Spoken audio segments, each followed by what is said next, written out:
from the campus of Westfield State University. This is 89.5 FM, WSKB, Westfield. Support for the community programming of WSKB is provided by Westfield Bank. For more than 160 years, Westfield Bank has been an important community presence and commercial leader in the Pioneer Valley. With convenient full banking services in Westfield, West Springfield, East Longmeadow, Agawam, Feeding Hills, Springfield, Southwick, as well as Enfield and Granby, Connecticut, visit us on the web at westfieldbank.org. We thank the generosity of our underwriters. For more information, please contact the Westfield State Foundation at 413-572-8646.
Morning, Westfield. It is 6:05. You're listening to WSKB 89.5 FM radio for the Westfield masses. It is Wednesday, October 31st. Happy Halloween, everyone.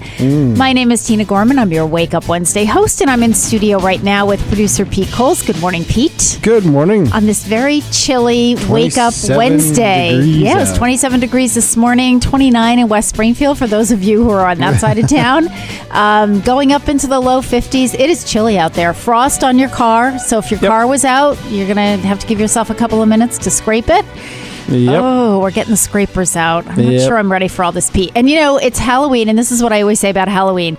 Halloween comes, you blink your eye, it's Thanksgiving. You blink your eye, it's Christmas. Correct. So this starts the downhill cycle. slope. Yes, it is. It is. Oh, good grief! I can't imagine my life getting any busier or any faster pace than it has been over the last couple of months. But I guess here it is. Well, you know, I guess here it is. So speaking of fast pace, and we have so many things going on at the senior center, which is why my life is a little out of control right now. We've had lots of staffing changes. So I would like to welcome Mary Kohut, who is our newest staff member, who is our clerk. So she will be the person answering the phone. She's not quite ready to start doing that yet. She's still sort of in deer in the headlights mode, I think, after 2 days of training. Yeah, it is a little overwhelming because we're training her not so much on phone etiquette. She knows how to do that kind of stuff, but just on services available and how to handle all those information and referral phone calls. So it's just a bit overwhelming. But today's going to be a very fun day at the Senior Center. We have our Happy Halloween costume party this afternoon. And, this morning, actually. It starts at 11 o'clock. We have entertainment by Center Stage. Believe it or not, we have a couple of tickets that we can sell this morning. Usually these things are a sellout, but we do have a few tickets, not very many. So, folks, if you're interested in coming to today's Halloween party, and you do not have to dress up, but I keep telling people it will be worth the price of admission because the staff is dressing up. And we have a theme. We usually do a theme. Okay. You might recall a couple of years ago we had the nun theme. Yes. But this year it's a different theme. It's a surprise. You won't know until you get there. But it involves everyone. It involves the Senior Center staff as well as Veterans Affairs staff. Oh, so they are in on the plan. So I keep saying to people, it's worth the price of admission to see the staff in costume and for this fabulous dessert that Joanne Spear, our kitchen manager, has prepared for you. It is a pumpkin ice cream parfait. And they made them up yesterday, and they absolutely look fabulous. So it's going to be a lot of fun. Our entertainment is Center Stage.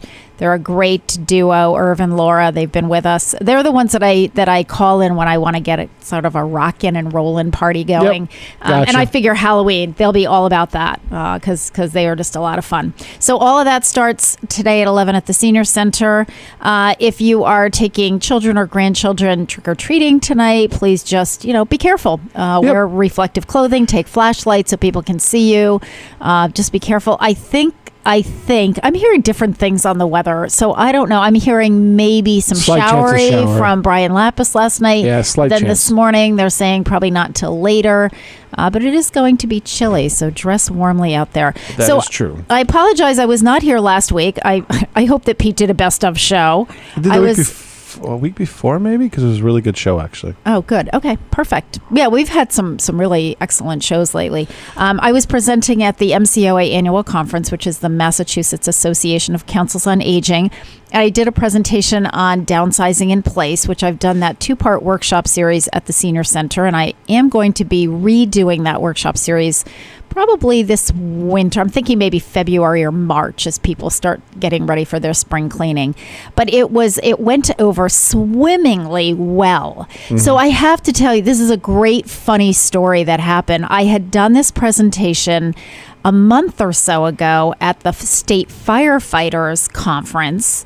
And it's all about just clearing things out and trying to sort of declutter and just get a hold on all of your possessions. That's what the training was all about, and it's very much of a hands-on how-to. Lots of handouts on how to get started because people just accumulate lots of stuff over the years and need to sort of get a handle on it. So anyway, there I was. It was a 3-day conference last week, and so I was presenting on Thursday morning, first thing Thursday morning, and Wednesday evening I was with Beth Cardillo. She and Julie also presented. They did their presentation on bullying, senior bullying, which also went over very well. But anyway, so we were down at the bar on Wednesday evening, and I'm standing at the bar, and this man, it was like Gary said, how coincidental was this? Because there were hundreds of people at this conference.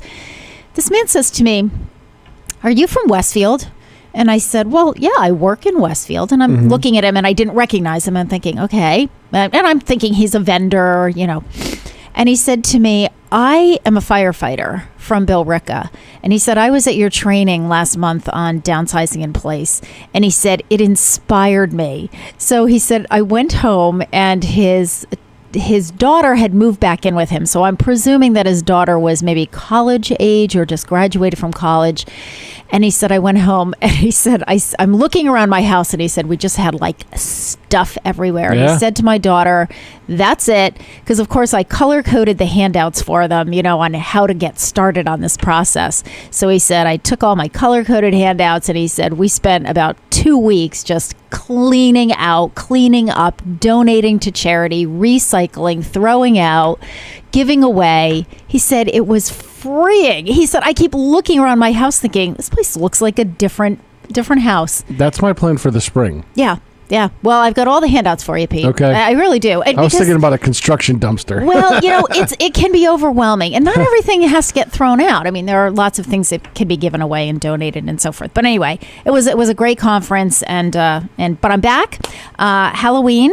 So we have some Halloween music, but how about those Red Sox? Yeah. So World Series champions. So we're very excited about that. And I do have to admit that I watched every game, including the Friday night game, the marathon game. However, I did not watch the entire Friday night game. Gary and I went to bed, I think, in about like the 10th inning, thinking, okay, we'll just have to see this one. Well, yeah, we'll have to see the score in the morning because we had so much stuff to do on Saturday.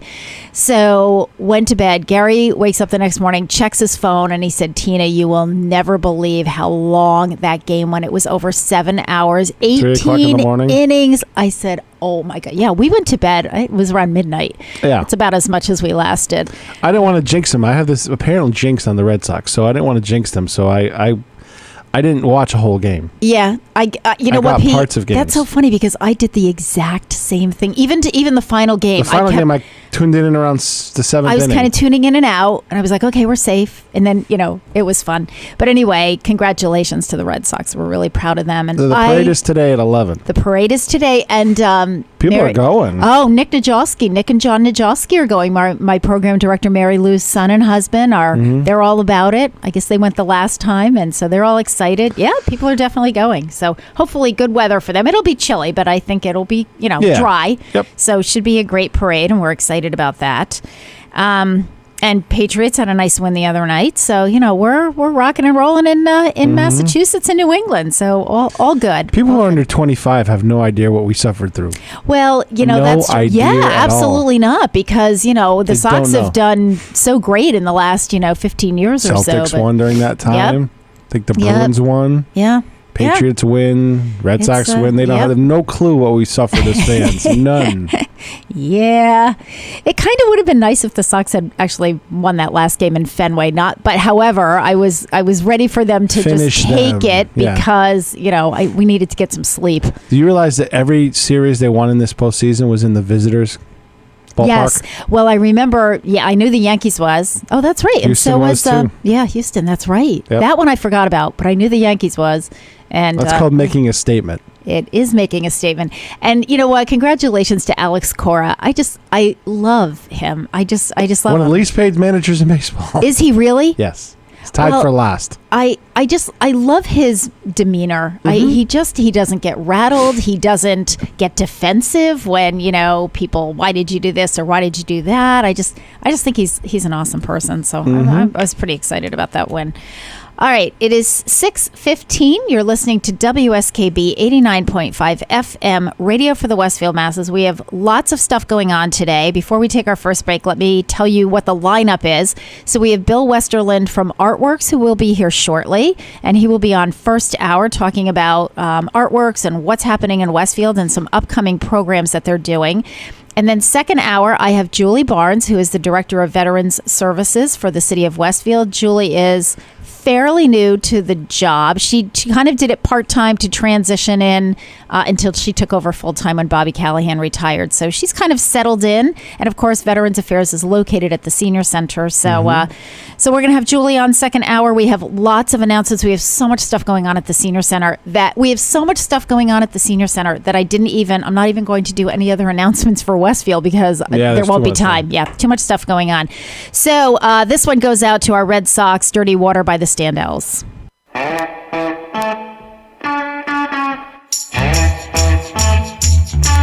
gonna tell you a story. I'm gonna tell you about my town. I'm gonna tell you a big fat story, baby. It's all about my town. Yeah, down by the river, down by the banks of the river Charles.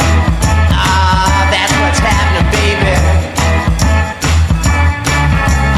That's where you'll find me.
Support for the community programming of WSKB is provided by the Barnes & Noble College Bookstore in the Ely Campus Center, offering Westfield State t-shirts, sweatshirts, and gift merchandise, all of your academic needs, and offering textbook materials in new, used, ebook, and rental formats. Available at the bookstore on campus or online at westfieldstate.bncollege.com. Support for the community programming of WSKB is provided by the Dunkin' Donut Shops of Westfield and the Sardinia family. It's nice to know that even as the world changes, Dunkin' Coffee remains the same at 7 convenient locations throughout Westfield. We thank the generosity of our underwriters. For more information, please contact the Westfield State Foundation at 413-572-8646. Thursday morning from 6 till 8, it's Patrick Berry, owner of the Westfield News Group, Community Radio. 89.5 WSKB. Live from the campus of Westfield State University, this is 89.5 FM, WSKB, Westfield. Good morning, Westfield. It is 6:20. You're listening to WSKB 89.5 FM, radio for the Westfield masses. My name is Tina Gorman. I'm your Wake Up Wednesday host, and I just want to announce, because we just did that little promo for Patrick Berry's Westfield News radio show, Patrick's guest tomorrow sounds really interesting. Her name is Kim Lee from MHA, and I do not know what MHA stands for. Kim Lee used to be with the United Way. I believe that's who used to be with the United Way. MHA is, listen to this, this is why I think this is going to be a great topic, is a nonprofit provider of residential and support services based in Springfield, providing services throughout the greater Springfield area to people impacted by mental illness, developmental disabilities, substance abuse, and homelessness. So she's really going to cover a lot of things. So that's tomorrow's radio show. Patrick Berry's show is on Thursdays from 6 to 8. Right before Tiger Talk, and Joe Langotti was giving all kinds of plugs. He gave a lot of plugs for WSKB yesterday. Yes, he did. Pete and I attended. We were at Westfield Technical Academy last night, which is why we're a little sleepy this morning, because we were, we were at a meeting for the advisory councils for all of the different departments. Right, So General Pete- Advisory Board. Yep, the General Advisory Board. And Pete, your department, what are you the general? What I'm are you under advising? graphic arts for now. Okay, gotcha. But we Which is- started bringing in some members. We had some people come in last night. Good, Did perfect. you see Adam and Bo there? I did not. They were there. Oh man, I missed that. I'm sorry, I missed that. Yeah, Adam and Bo were there. There were a We lot had of people there. Professor from Stick in the same field. Okay, and, the perfect. chief engineer from Channel 22. And a couple of people gave their apologies. One had a 25th wedding anniversary that he couldn't miss. Yep. And the other one was working on a sweeps that, Yeah. he's up at this time of morning and he was working till late in the afternoon. He goes, I'm spent. Well, what's so okay. funny is what's really funny is I go to these advisory meetings at Westfield Technical Academy. We meet like 4 times a year for the different departments. I'm for Allied Health. Deb Mulvena is in on my committee, and Marcia from Westfield State University, who's in charge of the nursing program here. I can't remember her last name. And then lots of people from Stick and Western Mass Hospital and all this other stuff. But you look around like Joe. Oh my God, his name is right out the window. Advancement officer. Oh, Joe Mitchell. Thank you. Joe Aviation. Mitchell is on. Yep. Patrick Berry is on with graphic arts. Yep. You just look around and you see lots of people from City Hall. But I kept saying to Maureen Belargeron, who is the head of the Allied Health Department, I will always stay on this committee because annually they feed us. They had their big I know, dinner the in the buffet's fall. there. The buffet is Always about the food. Oh No, the my culinary no! does a You good have job. no idea. The culinary. This is Have like you been to lunch over there? I have not. You need this to is go. it's to die for. This is like, and of course I went home and I said to Gary, I said, oh my God, I just had the best chicken I've ever had in my life. Gary said, thanks a lot. He's eating leftovers. He goes, I'm eating leftovers. And I said, oh, this buffet is unbelievable. We could have snuck them in. Unbelievable. That honestly was the best chicken. It was called Orchard Chicken. And I Yeah. have to get that recipe from Chef Mooch. Mooch, yeah. Well, I figure I have an in because Chef Mooch's parents, Irene and Charlie, come to the senior center every day. She's planning on connecting. I'm going to today. I see what them she's doing today. though. I'm sure they're going to be at the party, and I'm all over that one because I want Joanne to make that chicken recipe. But anyway, it was great. Good times. So my guest this morning, that third sort of laugh that you're hearing in the background, is Bill Westerland from, I'm sure you can't imagine if you're watching Channel 15 where he's from. I have a billboard behind me for Artworks. Welcome back, Bill. Good morning. Thanks Bill is, for those me. of you who don't know Bill, because Bill's been on the show now, 3 or 4 times. Yep. And Bill is a very high energy guy. So if Pete and I were a little tired when we came in, we are wide awake now because Pete just kind of, Bill just kind of blew in, and here we are setting up the billboard, and we have the whole thing going. And I love that about you, Bill. And I don't know that I can beat Orchard Chicken. Oh, so that's I can tell you right now, nobody is going to beat that Orchard. I can't. I was trying to figure out what the flavor is. It's very fruity. There were grapes in there, but apples and cinnamon. It was. It's like a chicken francaise, but with apples and cinnamon. Yeah, and it was chicken. Chicken franchise is very lemony, and this was not lemony. It wasn't citrusy, but it was just so good. And they had he had roasted butternut squash, green beans. They had pasta. They had stuffed pork loin. I mean, it was just out. And I'm off desserts. I've been off desserts. I know the kids were working hard because I was in the studio yesterday working. I could hear them yelling on the other side of the wall. So they did it, and you know what? Cool. Yesterday, I have to say the students did a fabulous job. They served. They had the USA Skills winners with their red jackets, and they were kind of hosts, and it was just a really nice event. Very cool. But anyway, okay, so we are here to talk with Bill about Artworks. I got to find my little cheat sheet here. So, Bill, before we do that, for those listeners who don't know you, maybe haven't tuned in when you've been on before, give us a little bit of your background and then how you got involved, because you used to be involved with the Athenaeum. I know you're heavy duty into all kinds of things Westfield. So talk about yourself and then how you got involved with Artworks. Sure. Well, first of all, personally, I moved to Westfield in 1979. Okay. From UMass graduate. Okay. Settled. Where are you from originally? I am from Auburn, Massachusetts. Which is over by Suburb Worcester. Of Worcester. Yeah, out in the Worcester area. I've lost most of the Boston accent. Sometimes it will pop up. You'll get a funny R in there. Yeah, well, I feel like Worcester is an accent unto itself. Yes, it does.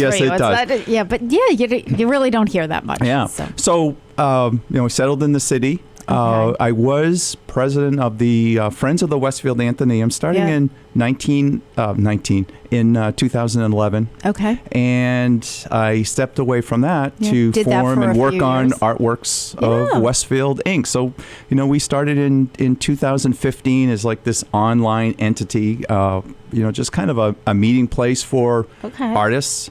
Okay. And back then we were called the Westfield Arts and Culture Forum Online.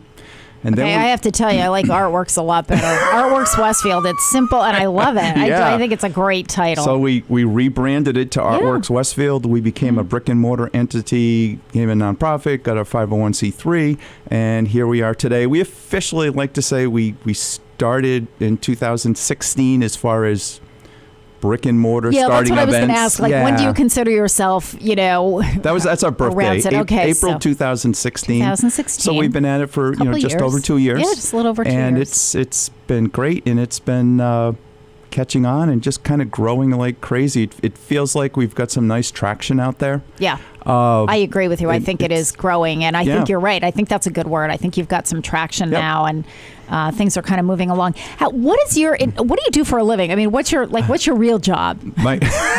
It's not Artworks. Just like my real job is not the radio. I hear you. So actually, I'm a business analyst for C&S Wholesale Grocers. I work down in Windsor Locks, Connecticut. So I kind of work with I think that's fascinating. Grocery retailers. My background was in merchandising and marketing on the retail side. I spent many years with CVS Health. Okay. And then I went to C&S. So I guess my connection with the art is visual merchandising. Okay. All right. And the other part of it is, my wife is an acrylic painter.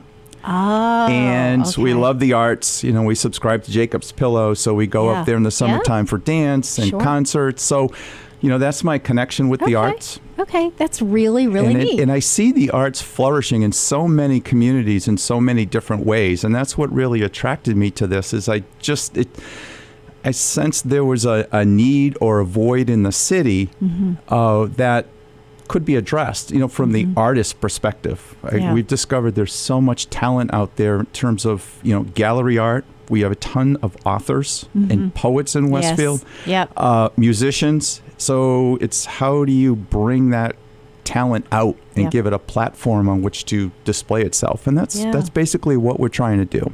So, Bill, talk a little bit about how artworks started. I mean, because it couldn't start with one person. There had to have been a group of you that sort of came together, and usually it's somebody has an idea, but because this has really grown. When you think about it, I feel like it's grown a lot. Yes, it has in the last couple of years. So it had to have been people like yourself and your wife, but there had to have been other people involved as well to kind of say, let's take this somewhere. Well, how did that all happen? Well, it started in it was December of 15. It was just me. I put out some call outs on social media, say, how about some sort of arts group in Westfield? Meet me. And the first one was at the Westfield Athenaeum. Come on down. Let's just talk about it. And I guess in my heart, I anticipated maybe there'd be 3 or 4 of us would say hello and meet for 50 minutes and walk away. Well, I think we had like 25 or 30 people there. No kidding. And then we did 2 other meetings, and clearly there was something there. So it started as this idea of from one, and it grew and it grew. And by the end of the 3rd meeting, it was perfectly clear we needed to run with this. Yeah. So we got. Well, when you start out with 25 or 30 people, that's amazing. I know. Yeah, that's amazing. It's amazing. I agree. So, and were most of those people artists themselves, or like yourself? Were they kind of on the sidelines? I would say or kind of a combination. Well, in hindsight, now that I know them, mostly artists. Okay. I think with our group and on our board, I'm the only non-artist per se. Everyone else is, again, either a gallery artist, a writer, or a musician. So it's pretty cool to see. Pretty fun. Yeah, it is. And it's interesting to know what that history and that background is. All right. It is 6:30. You're listening to WSKB 89.5 FM radio for the Westfield Masses. My guest is Bill Westerlin. We're talking about artworks. We're going to take a short break and listen to a Halloween song. This is Monster Mash by Bobby Pickett.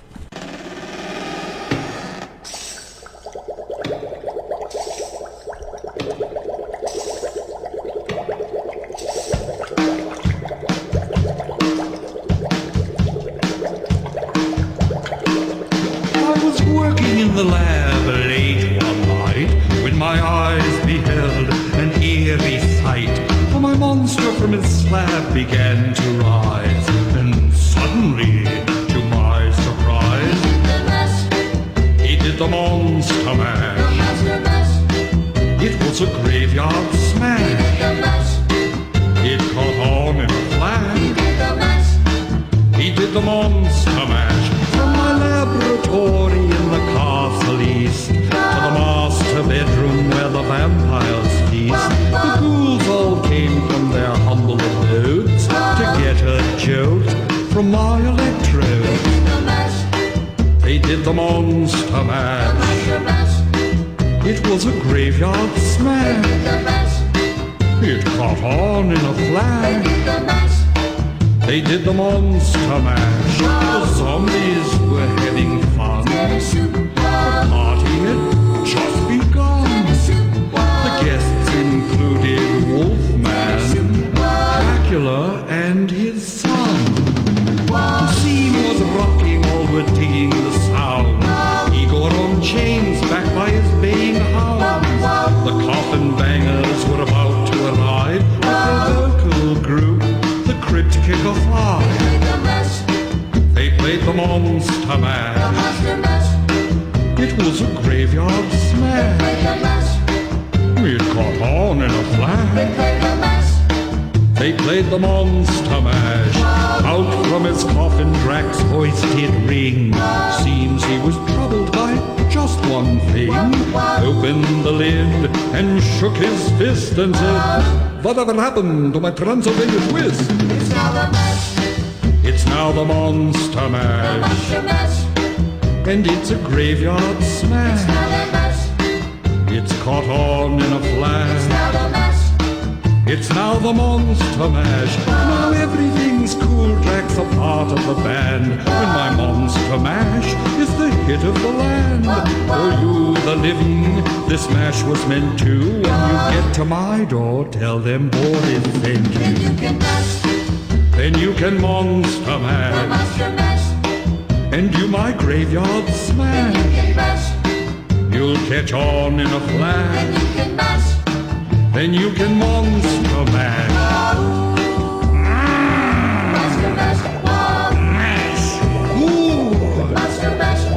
Easy for you impetuous young boy.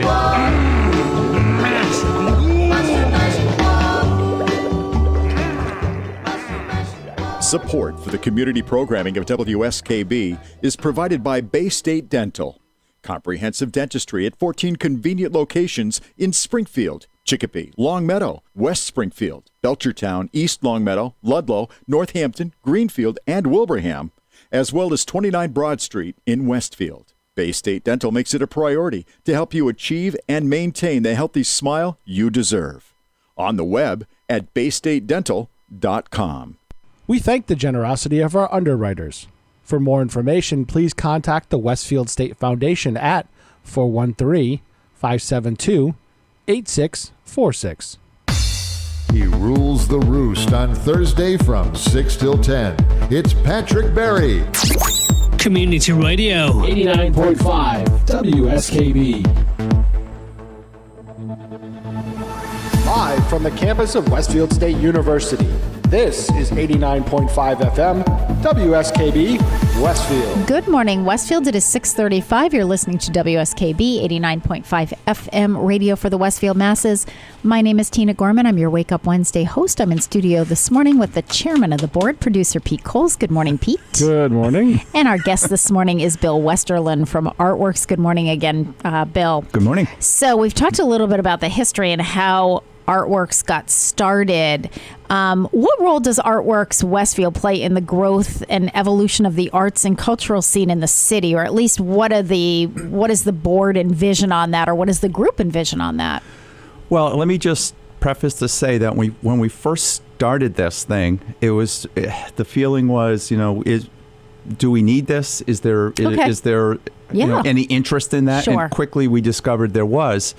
So over the 2 years, what we found is that need is pretty strong. Okay. As far as the residents of Westfield and the surrounding community, is people really enjoy the arts and cultural events that we put on and that others have put on. So the example I'll give you is Pumpkin Fest. Yes, right? That sure. was just Yep. monster huge, Yep. great success. People really loved that, and I think part of the success of that was a lot of other organizations were brought in to do different components of it. So it Absolutely. looks like it's all Pumpkin Fest, as an event in an organization, but underneath, a lot of other groups were involved to do components of it. Yep. So we were at the Pumpkin Fest doing, our art and author show. Okay. And just having that community engagement from different organizations, but also from the community, it just feels so strong and fantastic out there. It feels like there's some momentum. So when we started,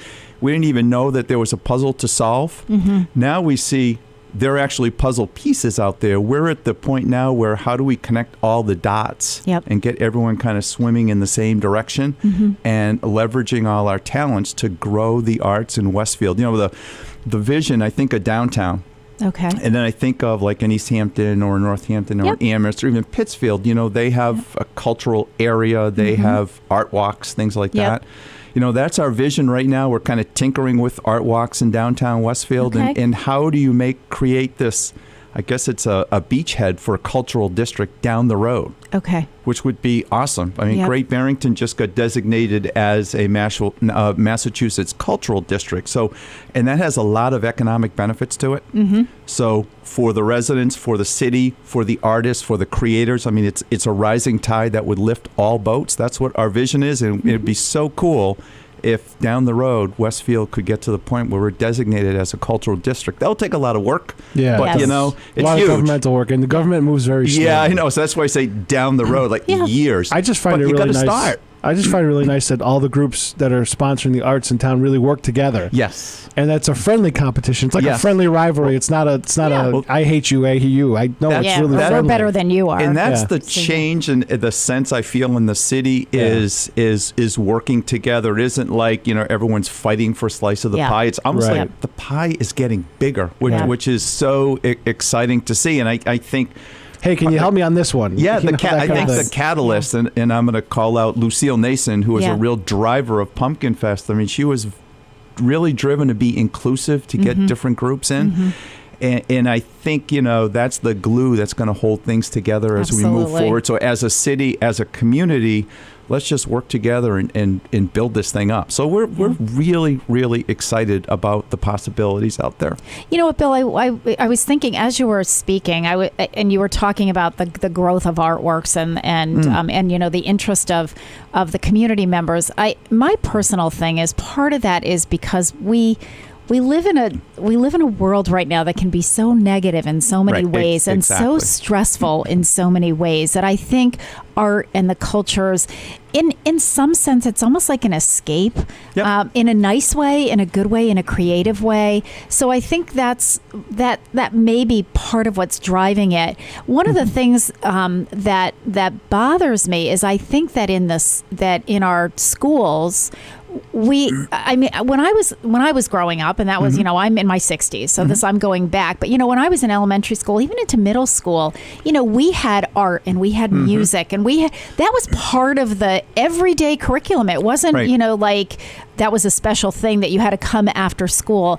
And I know that, with budget cuts and then with, in the schools with, standardized testing and what has to be done, I feel like, and I could be wrong about this, so any of you educators that are out there, correct me if I'm wrong, but I feel like the arts have, in some ways, kind of taken a bit more of a back seat. Yep. And I'm wondering if a group like Artworks, is there anything that you're doing to bring younger people into it? I don't know, and I'm just throwing that out to you to see if that's something that you've even just talked about as a group. No, it's a great point, and we have gone down that route. I mean, one of the things that we are very focused on is community engagement. So let me just start up to say that Sure. the general climate out there tends to be negative right now just as a society. We just seem to be struggling right now. Yeah. So you're right. It's refreshing artwork. It can bring people together. Yeah. It makes you think. You can interpret it in different ways and just enjoy it. Yeah. So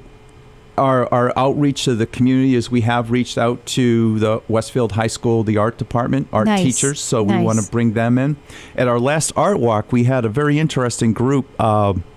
Jen Dorgan up at Piece of My Art Studio. She is part of a project called the Memory Box, Okay. where they get portraits from kids, and basically kids in orphanages that have suffered, from Civil War, Okay. displacement. Trauma. Exactly. Yeah. And this national organization sends pictures to, in this case, Jen and her students. They create portraits, and then they send them back to those countries. So these my students actually goodness. have a handmade portrait. Wow. It was just so exciting to see, and there's just another example is where art can kind of get out into the community. And locally, had no idea that was happening in the city, but she was at the art walk. She had a couple students there doing portraits as part of that walk, so it was really cool.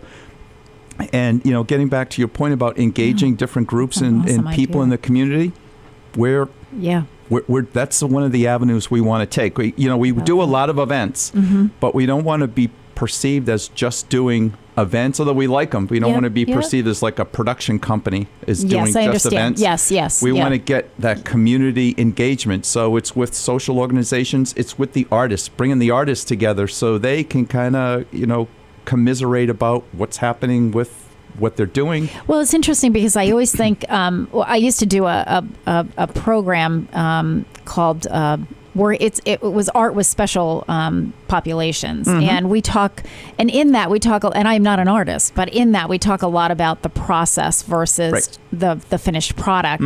And when you're working, for instance, doing artwork with, let's say, people with dementia, people with Alzheimer's Yes. disease, again, one of my special populations, it's not about the finished product, it's about the process. Yes, And it's just absolutely. about getting the person engaged in the process and just absorbed in the process.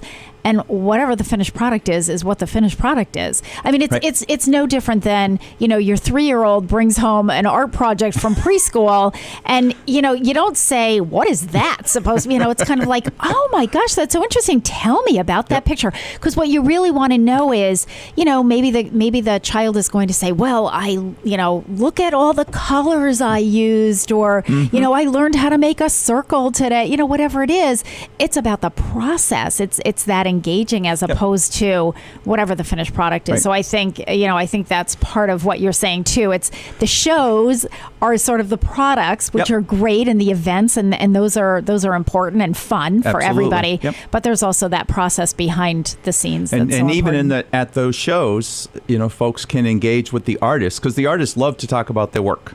How it's the fascinating. process, how they get there. Where do they get their ideas? How exactly. do they, So I think about our artists, our authors are the same way. I mean, how do people write those books? Think of all the books you've read and some of the crazy stories, and you want to say, well, how did that drop into your head? Yes. And to have an author kind of talk through how they get the idea and how they write a book or a short story, it's pretty intriguing. And you know what? They're all different. I'm fascinated with authors, and I've listened to a lot of, interviews with authors on, and it's you're right, Bill. It's all over the map. Some people will say, well, it's kind of loose. These characters are kind of loosely based on people that I know or people in my family. Others say, nope, I started with a little seed of an idea. Some of them have the whole thing mapped out in their head before they start. And others, it's like, nope, we'll see where the book goes as I write one chapter after another. I'm fascinated with that because I'm a planner. So for me, it would have to be pretty much all in my head. And this is how I'm going to get to the end. Yep. And I'm fascinated with people who just say, nope, I start with, I have the seed and I start here. And then I realize it's going to go in a different direction. And I just think, wow, I just think that's fascinating. I agree. And me not being the artist, when I hear that, I'm like, wow, you can do that? Yeah, Holy exactly. mackerel. I'm so impressed. All right, it is 6:45. You're listening to WSKB 89.5 FM. Radio for the Westfield Masses. Again, my guest this morning is Bill Westerlund. We're talking all about Artworks Westfield. We'll be back after yet another Halloween song.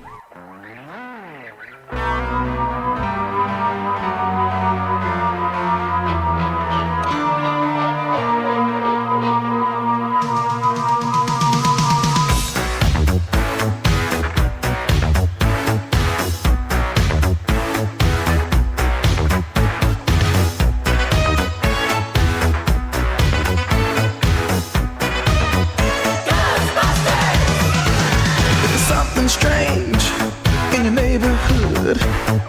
Who you gonna call? Ghostbusters!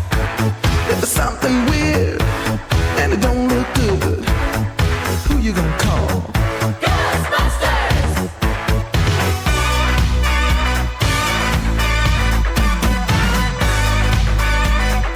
I ain't afraid of no ghosts.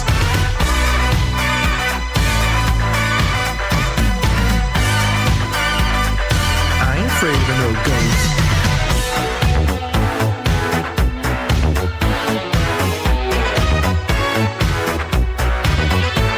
If you're seeing things running through your head, who can you call? Ghostbusters! An invisible man sleeping in your bed. Oh, who you gonna call? Ghostbusters!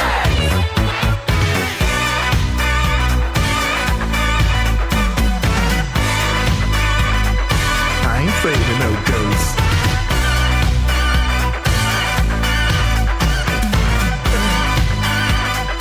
I ain't afraid of no ghosts. Who you gonna call? Ghostbusters! If you're all alone, pick up the phone and call Ghostbusters! I ain't afraid of no ghosts. I hear it likes the girls. I ain't afraid of no ghosts. Yeah, yeah, yeah, yeah. Who you gonna call? Ghostbusters! If you had a dose of a freaky ghost, baby, you better call Ghostbusters!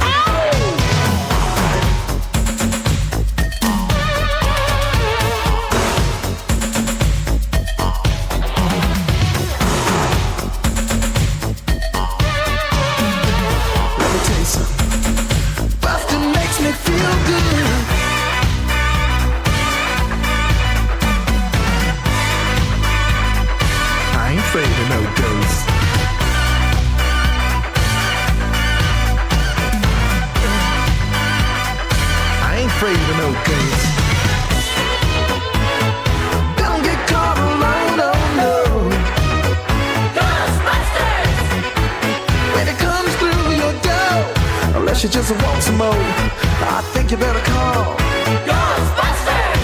Ow! Who you gonna call? Ghostbusters!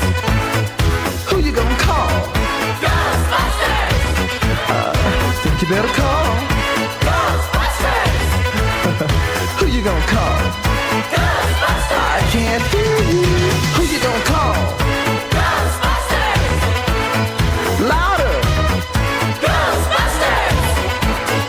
Who you gonna call? Ghostbusters! Who can you call? Ghostbusters! Who you gonna call? Support for the community programming of WSKB is provided by Commercial Distributing Company of Westfield. Now in its third generation of family ownership, Commercial is one of the premier beverage distributors of Western Massachusetts. The Plasek family and the staff of Commercial Distributing wishes you good times throughout the year and urges you to drink responsibly. Support for community radio on WSKB is provided by Betts Plumbing and Heating Supply Company, an independent, family-owned wholesaler serving Westfield for over 50 years, specializing in plumbing, heating, and industrial piping supplies. On the web at bettsplumbing.com or at 14 Coleman Avenue in Westfield. We thank the generosity of our underwriters. For more information, please contact the Westfield State Foundation at 413-572-8646. Wednesday mornings from 6 till 8, it's Tina Gorman with Wake Up Wednesday. Community Radio. 89.5 WSKB. Live from the campus of Westfield State University, this is 89.5 FM, WSKB, Westfield. Good morning, Westfield. It is 6:51. You're listening to WSKB 89.5 FM radio for the Westfield masses. My name is Tina Gorman. I'm your Wake Up Wednesday host, and I'm in studio this morning with the chairman of the board, Pete Coles. Good morning again, Pete. Good morning. And our guest this morning, first hour, is Bill Westerland from Artworks Westfield. Good morning again, Bill. Good morning. So we've talked about the history of Artworks. We've talked a little bit about sort of how it evolved and where they are now. How can residents, citizens support Artworks? What are you looking for? How can we help? Well, first of all, let me just say our growth and the expansion of the arts in Westfield is only limited by the amount of people that we can, bring in to volunteer so we're looking for and the support. number of people here, and of course, funding always helps. Sure, absolutely. Every nonprofit is always looking for funding. So, in terms of the funding part, we have a bunch of different options that we pursue. So, memberships, donations, grants, sponsorships. Okay. But for individuals, become a member. Okay. And it's there's various degree levels of membership, and they're relatively small amounts. Yeah. And if we get a bunch of small donations, it adds up pretty quickly. Up to a large and donation. a lot of the things that we do are relatively low cost to put on, so we don't require a lot of funding, but of course require some. Yeah, so absolutely. I'd encourage folks out there, whether artists or people who love the arts and cultural activity, please join us, become a member. It helps support everything that we do. And right. I do want to, because I was going to say, I just want to clarify that you do not have to be an artist to be a member. Correct. Right? Yeah. Okay. Yep. Just want to make that clear to people. If you are a consumer of art, if you like cultural activity, please become a member. Join us and help us keep it going. Yeah, absolutely.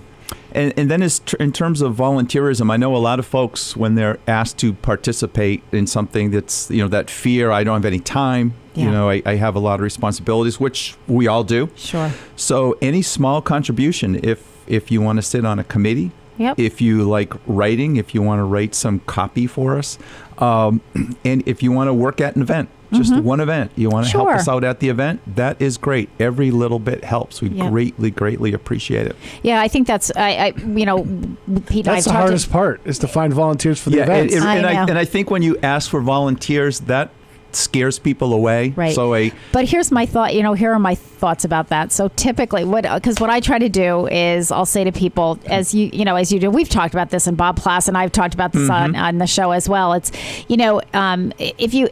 if somebody if you can just volunteer for one event, it could be just like 2 hours. I mean, I have events where I just need people to help me to volunteer. I had the Kiwanis working with us on a fundraiser that we did, the Friends Group did back in September.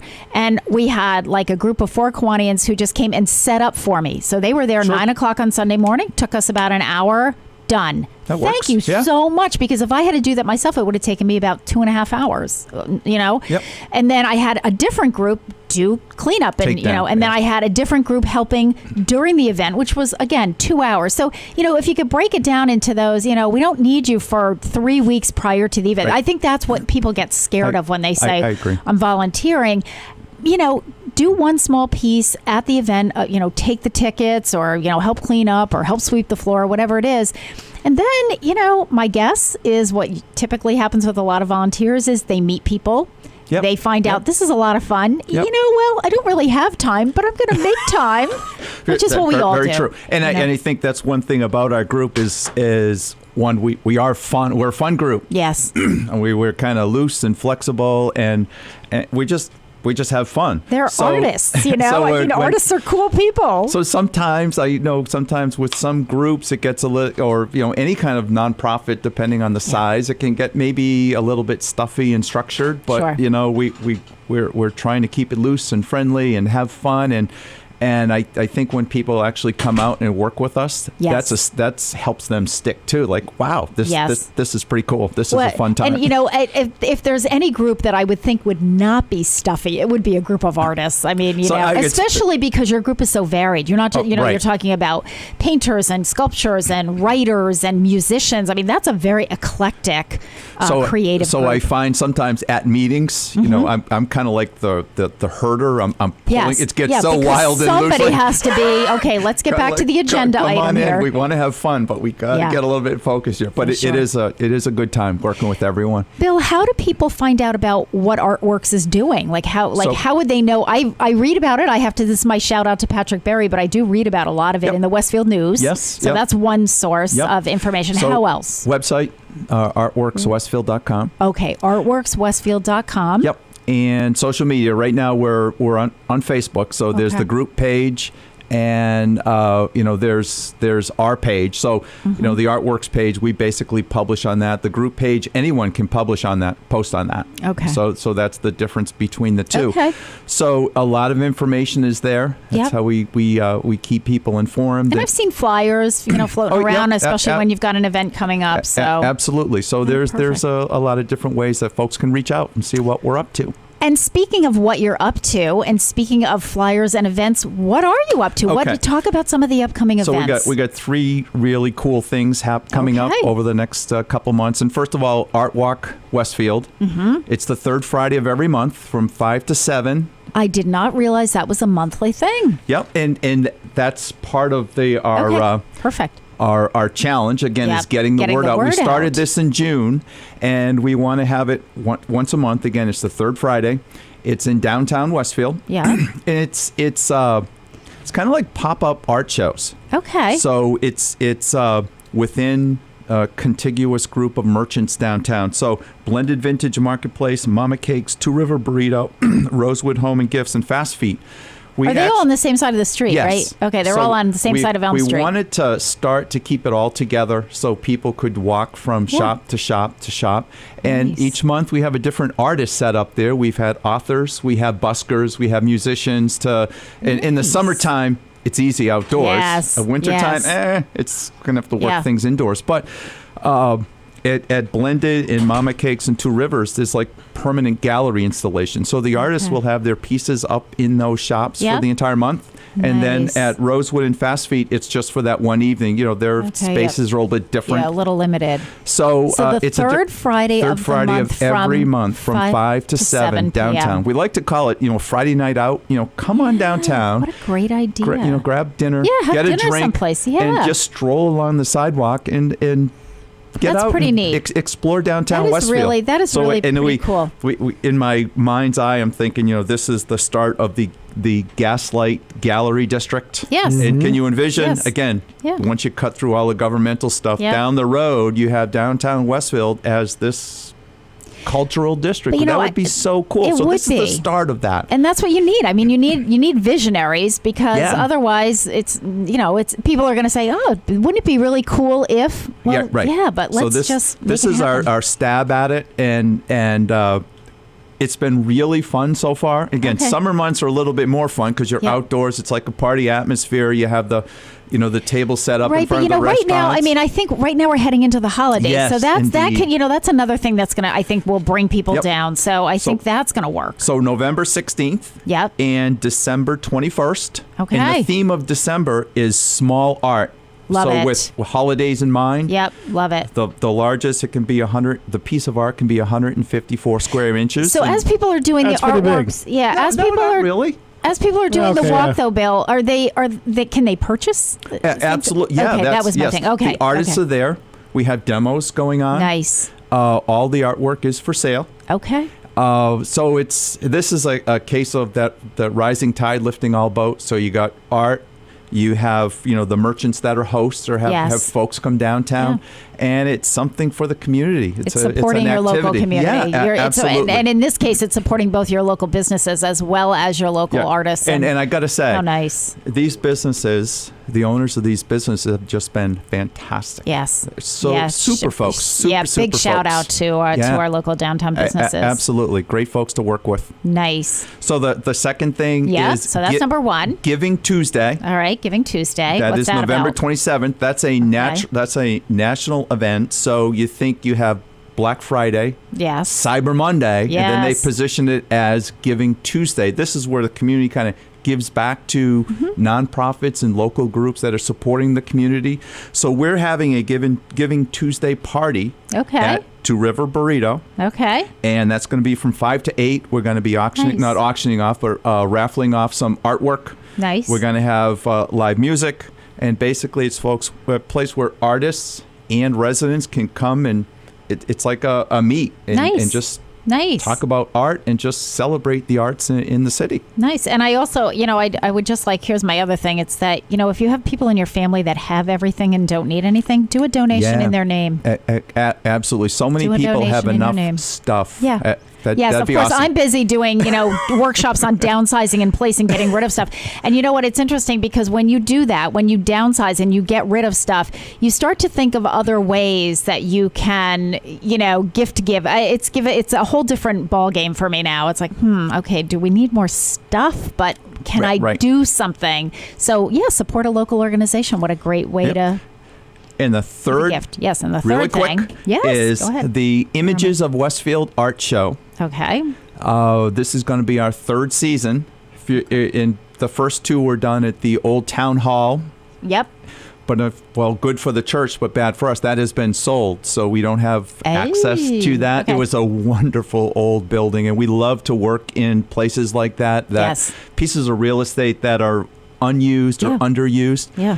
So unfortunately, we can't be there, but we're going to be down the street at the Lutheran Church. Okay. Oh, at St. John's. Yes.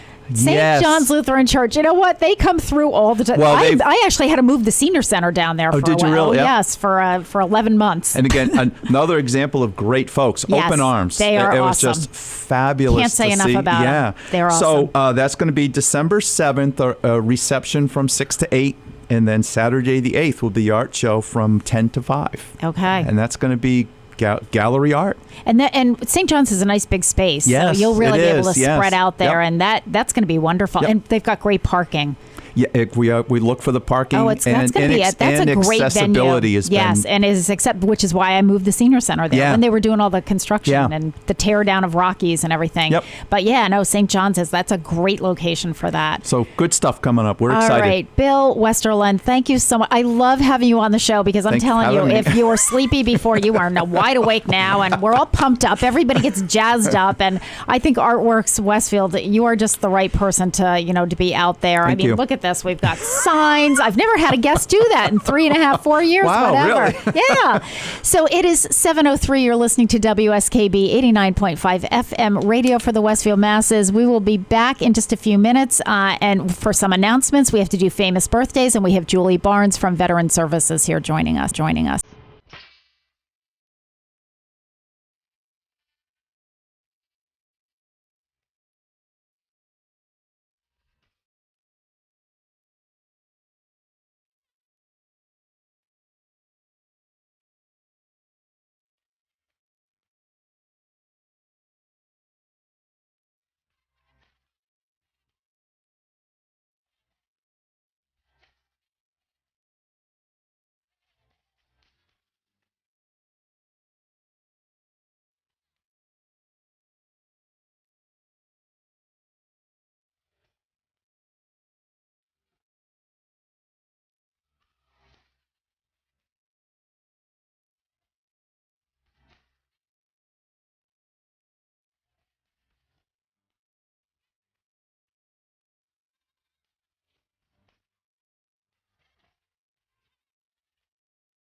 Support for the community WSKB is provided by Westfield Bank.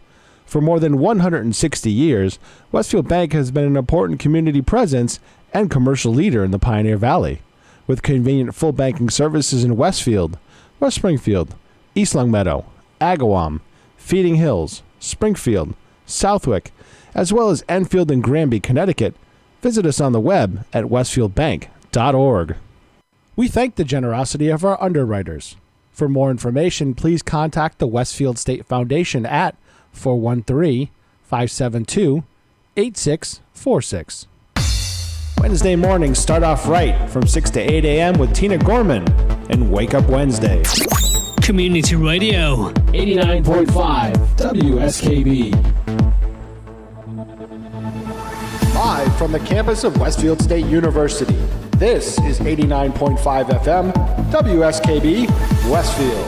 Good morning, Westfield. It is 7:07. You're listening to WSKB 89.5 FM radio for the Westfield masses. My name is Tina Gorman. I'm your Wake Up Wednesday host.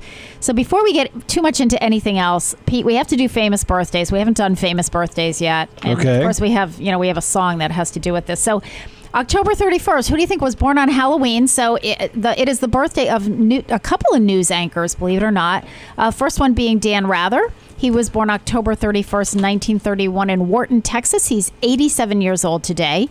He began his journalism career while attending Sam Houston State Teachers College, and he worked his way up the ladder at CBS in the 1960s and 70s, eventually replacing the iconic Walter Cronkite as anchor of CBS Evening News in 1981. Rather also became host of 48 Hours and 60 Minutes 2. His standing as one of television's premier journalists was shaken in the year 2004 after airing a 60 Minutes 2 segment that accused President George W. Bush of receiving preferential treatment during his time in the National Guard. The premise was revealed to be based on documents that could not be authenticated, and an independent investigation determined that Dan Rather and his crew had disregarded, quote, fundamental journalistic principles. Oops. Yeah, so Dan Rather apologized on air, but the damage was done, and he stepped down as anchor of CBS Evening News on March 9th, 2005, 24 years to the day after he took over for Walter Cronkite. But still, he was a great news guy, so had one little snafu there. It is also the birthday of news anchor, talk show host Jane Pauley, who was born October 31st, 1950 in Indianapolis, Indiana. She's 68 years old today.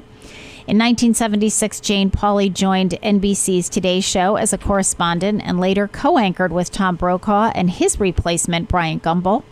After resigning from her position on Today in 1989, Pauley began a successful NBC weekly magazine series that originally was called Real Life with Jane Pauley, but later was renamed Dateline. In 2003, after 27 years of broadcasting, Jane Pauley announced that she was leaving NBC. After publicly acknowledging her struggle with bipolar disorder, Pauley returned to television as a contributor to CBS Sunday Morning and guest anchor for CBS This Morning and the Evening News. In October 2016, she stepped in as host of CBS Sunday Morning. So happy 68th birthday to Jane Pauley.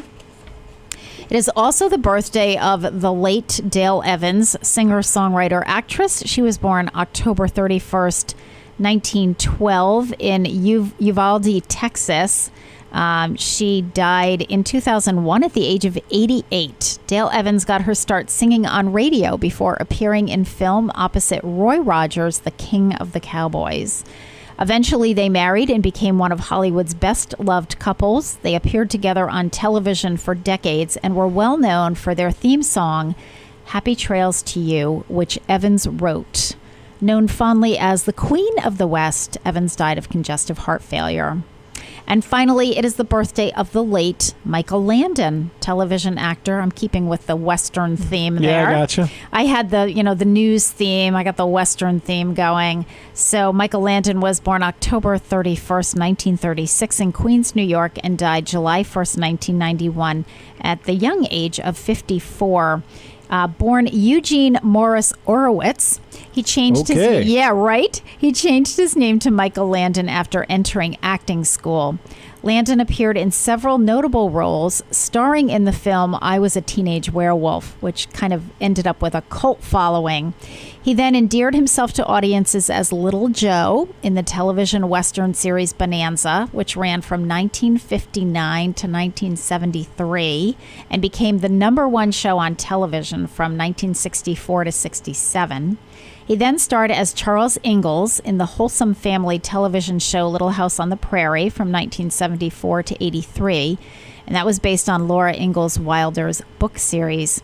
He occasionally wrote and directed for the films and series that he starred in, including the movie The Loneliest Runner in 1976 and the TV show Highway to Heaven from 1984 to 89. And Michael Landon died of cancer on July 1st, 1991, again at a young age.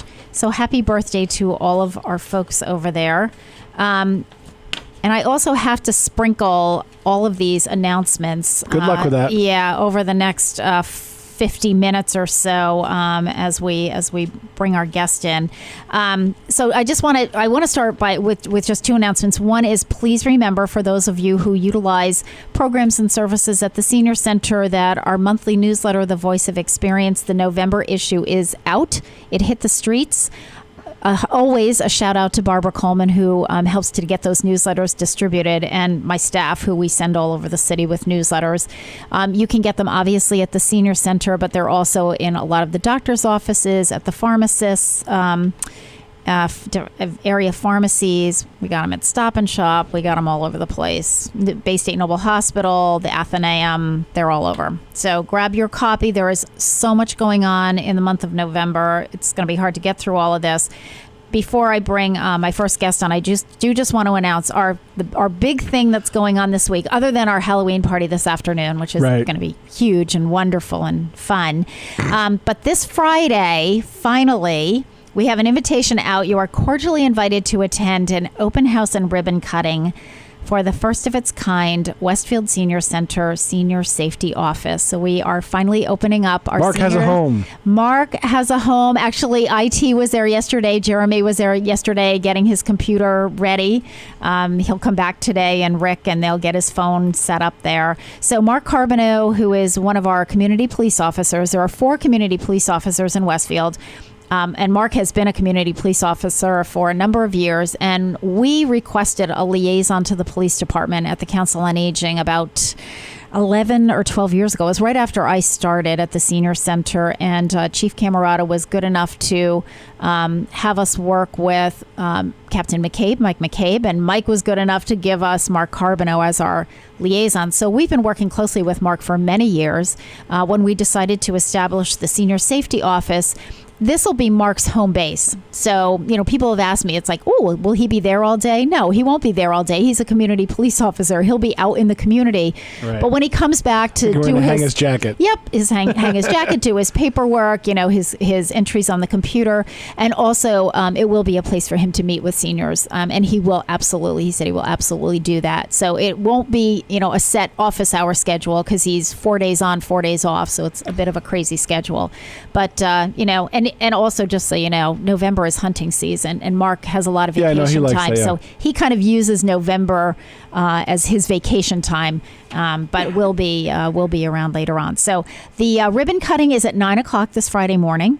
And the open house will go from 9 to 10:30. So we'll have coffee and tea and, refreshments and all that kind of good stuff. So open to the public. You're welcome to come. I know the mayor will be there. Obviously, lots of representation from the police department. Senator Humison will be there.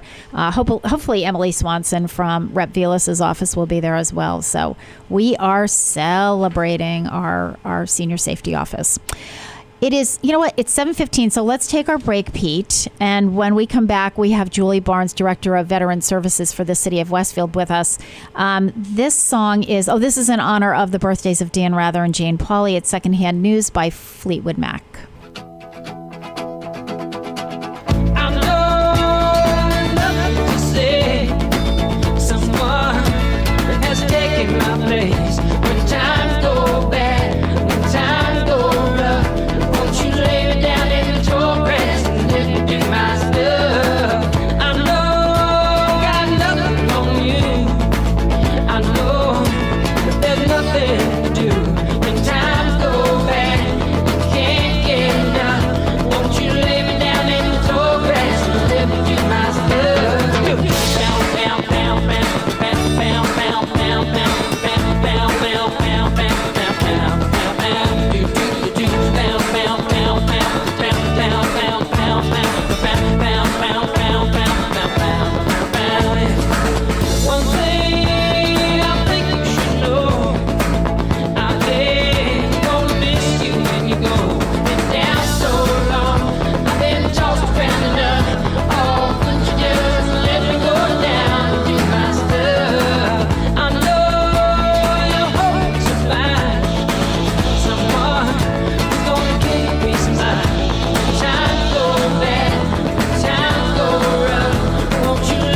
WSKB is provided by Betts Plumbing and Heating Supply Company, an independent, family-owned wholesaler serving Westfield for over 50 years, specializing in plumbing, heating, and industrial piping supplies.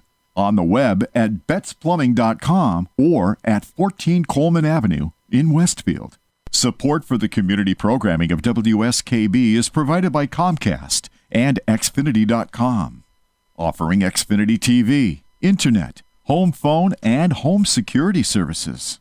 Information on all that Xfinity has to offer in the Westfield area is available online at Xfinity.com.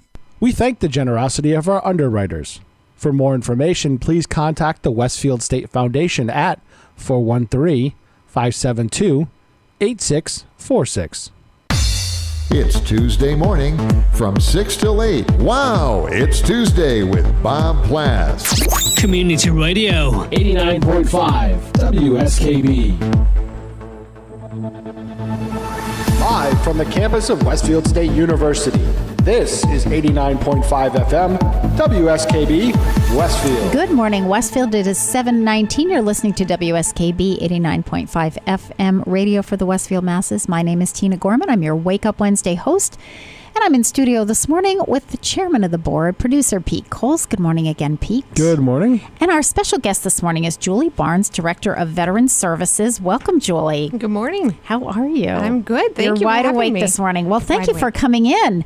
So let's start with a little bit about you, a little bit about your background and how you transitioned into this new position, because Bobby Callahan had been there prior to you taking over, and Bobby had been there for at least 10 years. He came after me, but not that much after me. So tell us about Julie Barnes. What's your background? Where'd you grow up? Where'd you go to school? What'd you study? Well, I grew up in Granville on a farm. Okay. And went to Southwick High School. After I graduated, I went to Westfield State. Okay. And after I graduated, actually my sophomore year, I enlisted into the Air National Guard up at Barnes. Okay. After being involved in Civil Air Patrol, really, it was the Top Gun era, so everybody wanted to fly airplanes. Okay. So I enlisted in the Guard and went to basic training. I was enlisted. I worked in supply. And then after I got my degree from Westfield State, I applied for pilot slots from Maine all the way down to Maryland, and I got a slot down with the Maryland Air National Guard flying C-130s. And they asked, there was a year and a half wait for the slot that I was selected for, and they said, well, in the meantime, you want to go to Navigator school? And they, yeah, sure. What the heck? Nothing else to do. You're young. You're not married. Sure. So now, where was Navigator School? That was out in Sacramento, California. Okay. And that sounded kind of fun too. Just growing up, and I lived at home, going to Westfield State, so never really away from home except for training in the military. So went out there, went out to California, and then follow-on school for C-130s in Arkansas. Came back to Baltimore and flew with the Air National Guard down there. And met my husband at Barnes, and then we kind of reconnected because he came from Barnes flying A-10s down to Baltimore. That's they had two airplanes down there, heavies and fighters. So we were at the same unit, reconnected down there, and we ended up getting married. And right after we got married, I got pregnant. Okay, then. So I ended up, all in all, putting about 11 years, well, exactly 11 years in the military, and got out because we had two children. At that point, we were up with the New York Air National Guard. My husband was the commander of the bombing range up there at Fort Drum. And I was getting deployed, and we had two kids, and there was nobody to take, all of our family was back here. So Right. he was taking time off of work. It was just crazy. So I said, you know what? I'm just going to stop. And I stayed home and took care of the kids, and that was the best decision I ever made in my entire life. Kind of hard. That is giving hard. up moms who stay home. Got to get a big shout out to you. Kudos to you, because you give up yourself. You give up your life for your husband and your children, and it's worth it. I would just say, from being there, I ended up working part time. When the kids got in school, I worked for the YMCA here in town. I was Harry Rock's secretary. I did not know that. Yes. So oh my gosh. I know Harry, and I taught exercise at the Y when the kids were little, just part-time. And then when the kids got into middle school, we're in school a little bit more, I got a job down with the Springfield Rescue Mission, Okay. which is a homeless shelter and rehabilitation program down in Springfield, and I worked there for 13 years. And I said, I did fundraising. I did all their fundraising. That's daunting. It can be daunting. It is, yeah. Yes, yes. And I loved it, and I had a heart for it, and you have to if you're doing fundraising. So, but I just was tired, and I thought, you know what? I just need to do something different. And I heard Bobby was leaving, and I came in and interviewed for a part-time job with him. And when he left, I interviewed for the full-time job, and here I am. And here you are. Director of Veteran Services. Wow. And so how long have you been Director of Veteran Services? About 2 months.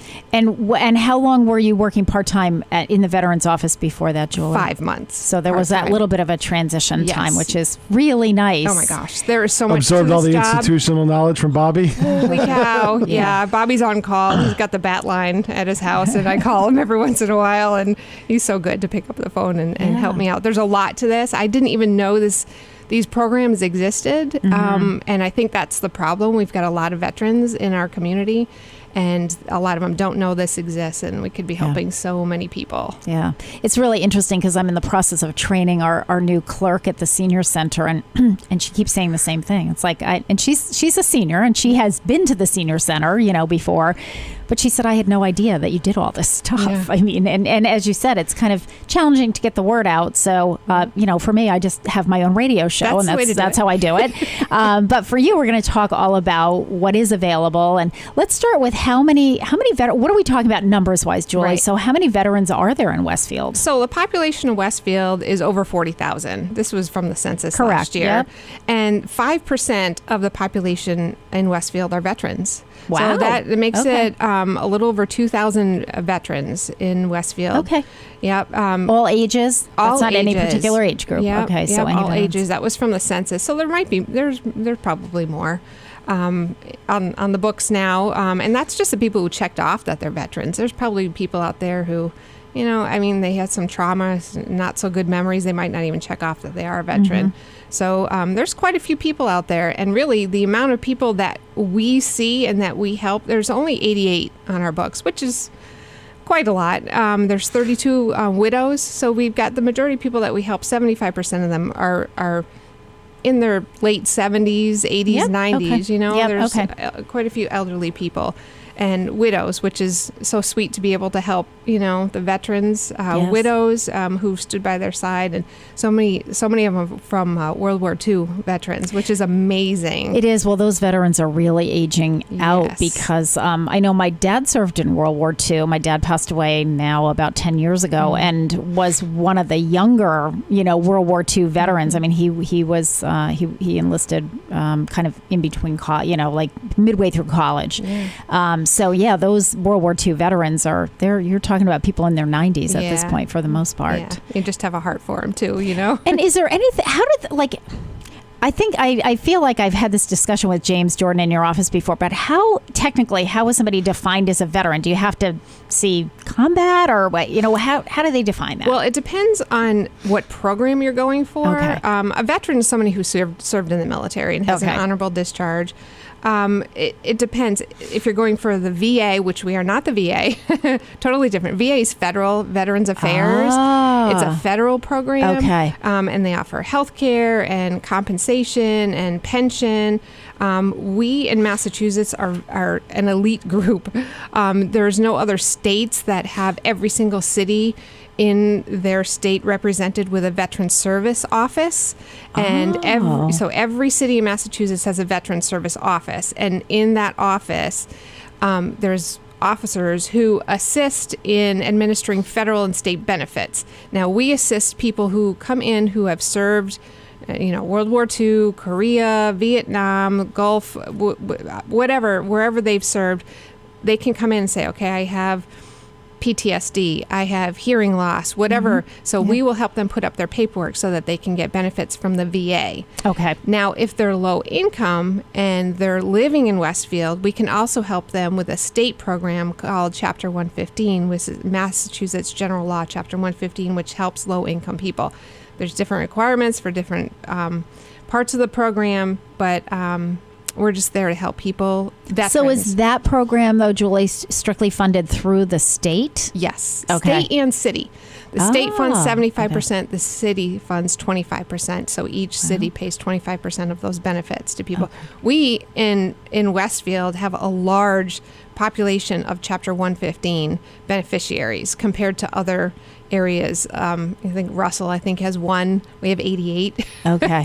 So a lot of people on that program. And so, explain to me again, because I can already see this gets pretty complicated. It is very complicated. So how would people qualify for that? For that money? For that? What is it called? Chapter 115. Chapter 115. Yep. There's so many different variables. Just kind of broad categories. So is it based on income? Is it based on... Yeah. Okay. So Mass General Laws Chapter 115, the program is available to the veterans, the spouse of a veteran, the widow of a veteran, and the parent of a veteran, even the child of a veteran. Okay. And the most frequently asked questions about benefits are provided in the form of financial assistance to aid in meeting the costs of shelter and fuel and medical, including insurance and prescriptions, dental, hospital.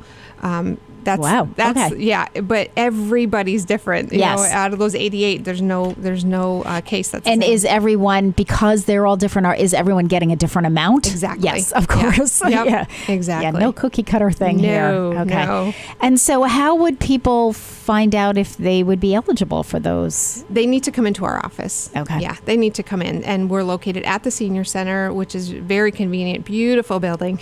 It is a beautiful building. Anybody you know does help design that building? No.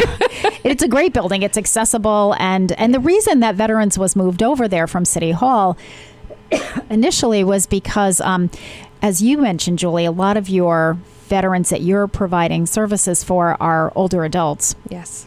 And so what we try to do, what Bobby always used to try to do, was work with Karen Noblet from the Council on Aging department to kind of coordinate those benefits. Mm-hmm. So, and to maximize them. So, if they could, because a lot of people are getting benefits through, that you're able to work with them and some other things that Karen's able to do for them, and put that all together, and it's really helpful. It is good. We do help so many people. Veterans who are in need of health care, maybe some widows who are in need of financial help, children of veterans who need help with their parents getting into nursing homes or need financial assistance. We have a lot of children coming in with their parents who are in the 90s saying, hey, my dad's a veteran, can you do anything? And we can. There's a program called Aid and Assistance through the VA that we can help them with. We can help family members of veterans who come in for burial benefits. Yep. Quite a few of those come in now. We can, both programs, both the federal and the state, help with those burial benefits. And of course, there's monetary restrictions, income restrictions on that. But if you have any questions, and I don't care if you've got all the money in the world, come in, because we just want to know you're here. Maybe there's a mentorship that you could help provide some assistance to a veteran who's come out of the Persian Gulf, or that's really having trouble integrating back in. If you're from the Vietnam era, you get it. So maybe we can connect you in that way. So there's so many things, many options for you. Nice. Yep. All right. We will talk more about veteran services and what's available for those in Westfield. It is 7:31. You're listening to WSKB 89.5 FM radio for the Westfield Masses. So Julie, periodically when I have a guest with a name like Julie, there are songs. There are actually a fair number of Julie songs. So I found this one. Do you have this one queued up? This is by Barry Manilow. I don't know if you've heard this. I love Barry Manilow. Well, do you know he has a song called "Oh Julie"? No, it's a great song. Wait till it's you hear remake this. too. Yeah, it's a great song. It's a lot of fun. I hope my sister's listening.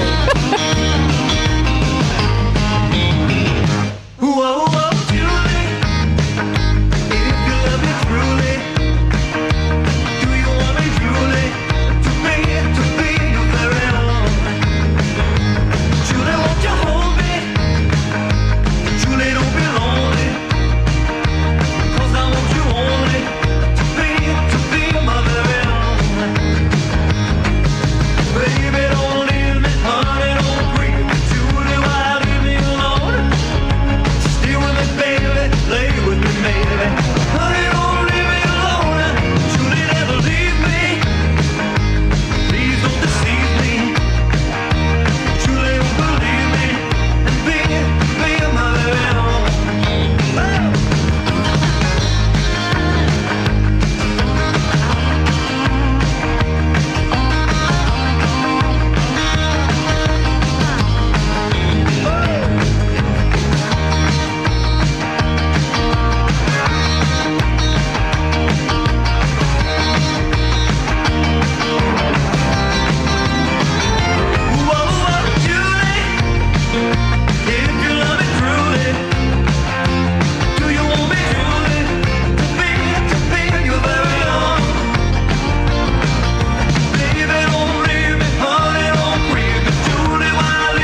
Support for the community programming of WSKB is provided by Westfield Bank.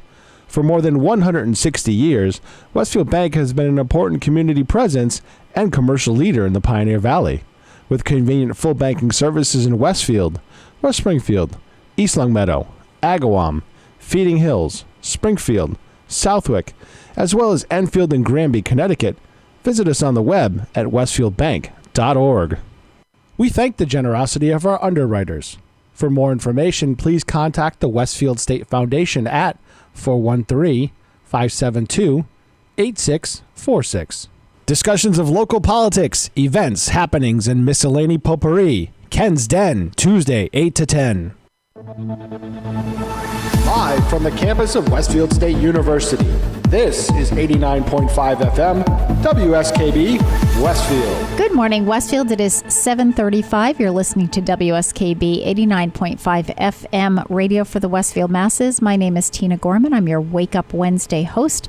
I'm in studio this morning with the chairman of the board, producer Pete Coles. Good morning again, Pete. Good morning. And our guest this morning, second hour, is Julie Barnes, Director of Veteran Services. Good morning again, Julie. Good morning. So again, we're going to sprinkle a few announcements in here in between as Julie's providing some information about veterans. As she said, Veteran Services is housed at the Senior Center, and we have so much stuff going on in November. So one of the things that's will be happening 2 weeks from now on Tuesday, November 13th, we have a special presentation for primarily geared toward grandparents who are raising grandchildren. However, it's open to the public, and certainly any grandparent or even any parent can attend. It's a special presentation called How Trauma Impacts Children. And that will be Tuesday, November 13th from 5:30 to 8 p.m. at the Senior Center. We have Deirdre Hussey from Bay State Health, who is our guest presenter. We will have some of the folks from Boston from the Commission on Grandparents Raising Grandchildren out for this presentation.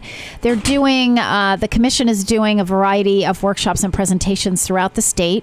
And we, a few years ago, kind of enticed them into coming to Westfield for the western part of the state, and they love the venue, brand new building. They're happy about that.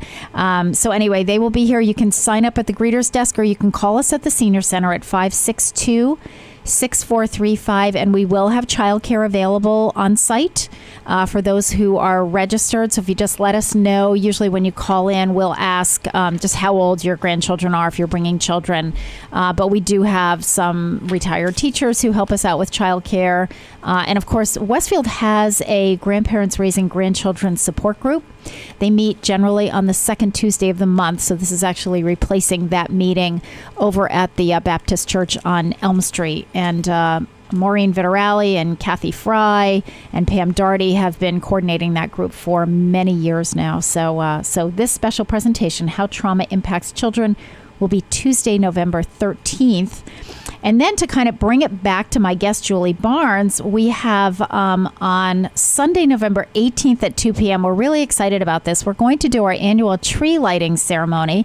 Julie's actually going to be lighting the tree this year. Yes. So we're really excited about that. For those of you who don't know the history of this, when we moved into the center 3 years ago, Marion Krause, who's one of our volunteers, and Barbara Wojcik, who is another one of our volunteers, decided to, Marion has been decorating the Senior Center Christmas trees for many years. At the old Senior Center, we had one tree. One year, Marion talked me into 3 trees, guaranteeing that they weren't going to be large because she just had a theme that she wanted to do. So I let her run with it. You know, we were all kind of squished in, but it looked really pretty and it was great. And when we moved to the new Senior Center, she, obviously wanted to do the Christmas trees. So I said, absolutely, you have it. So the first year, 3 years ago, was a time when the police nationally were facing a lot of criticism. And so Marion wanted to do something about that. So she and Barbara designed a tree in honor of the Westfield Police Department. And it was primarily blue and silver because blue is the symbolic color of the police. The police came. Chief Camerata lit the tree that year. The police came. We had sort of our tree lighting ceremony, and then we had a presentation, a holiday, presentation by the Do Re Mi singers. It was really pretty pretty spectacular and pretty wonderful. So, of course, the fire department got wind of the fact that the police department had gotten a tree at the senior center, and why can't they have a tree? So last year, Marion and Barbara designed a tree for the Westfield firefighters and first responders and EMTs. And again, it was beautiful. And we had Eric Bishop light the tree last year. Deputy Fire Chief Eric Bishop lit the tree last year. Unfortunately, the firefighters who were supposed to attend the ceremony were on their way and got called to a fire, which turned out to be kind of a big deal fire. So unfortunately, they never made it that day to see their tree, but they came later on. So Marion and I had talked actually the year that even before she started the fire tree, and I said, I would really, since we have Veterans Affairs at the Senior Center, I would love to have a tree honoring veterans. And she thought that was just a grand idea. And so, and for those of you who don't know, Marion and Barbara start working on this. I am not exaggerating when I say probably like 2 days after they put up the tree. So this tree for veterans that we will be lighting on Sunday, November 18th at 2:00 has been in the works for almost an entire year. They hand make the ornaments. It's going to be a stunning tree, just like the other two were stunning. And we're doing the tree lighting earlier. Normally we would do it closer to Christmas. But because it's for veterans, we kind of wanted to do it a little bit in between Veterans Day and Christmas. So we're doing it on Sunday, November 18th. So it'll be up there. And so it'll be up there, too, for a good 6 weeks. We put it in the great room right in front of the window so everyone can see. And so also typically the Do-Re-Mi singers do a salute to our veterans every year at Veterans Day, like right around Veterans Day. This has been a tradition for about 12 years now. And they do it as a sing-along. They perform some of the songs, but they also invite the audience to sing. So we're combining a salute to our veterans and our Christmas, our holiday tree lighting, all on Sunday, November 18th. We're opening it up to the public, as we always do. We are particularly hopeful that we'll get a lot of the veterans there. We're hoping it's the Sunday before Thanksgiving, so we're hoping it's before everybody gets into that busy holiday mode that they don't have time for anything. And as I said, Julie Barnes, our Director of Veteran Services, will be lighting the tree. So, and the tree does not go up until Friday night. So Barbara and Marion and I are there late. You know what, Julie? You have to. You just have to see it to believe it. They are very impressive. They're impressive. The tree, when they did the firefighter tree last year, now all the ornaments are made, and the trees are we purchased trees that are pre-lit, so they don't have to hang the lights.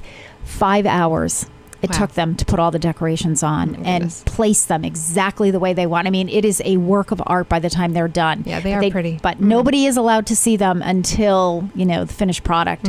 So for the tree lighting, nobody can see it until Sunday. So they will be there. We will be there with the shades down on Friday night working on the tree. Wait. So and that's for any veteran can come. Any veteran can come. Yep. Family members, anybody who just supports the veterans and is appreciative of the veterans, please come. I mean, we really anticipate a room full of people. We'll pack them all in there. Hey, we had 350 people when we did the original ribbon cutting, so we can handle it. We'll spill out into the. That's right. We'll spill out into the fireside lounge if we have to.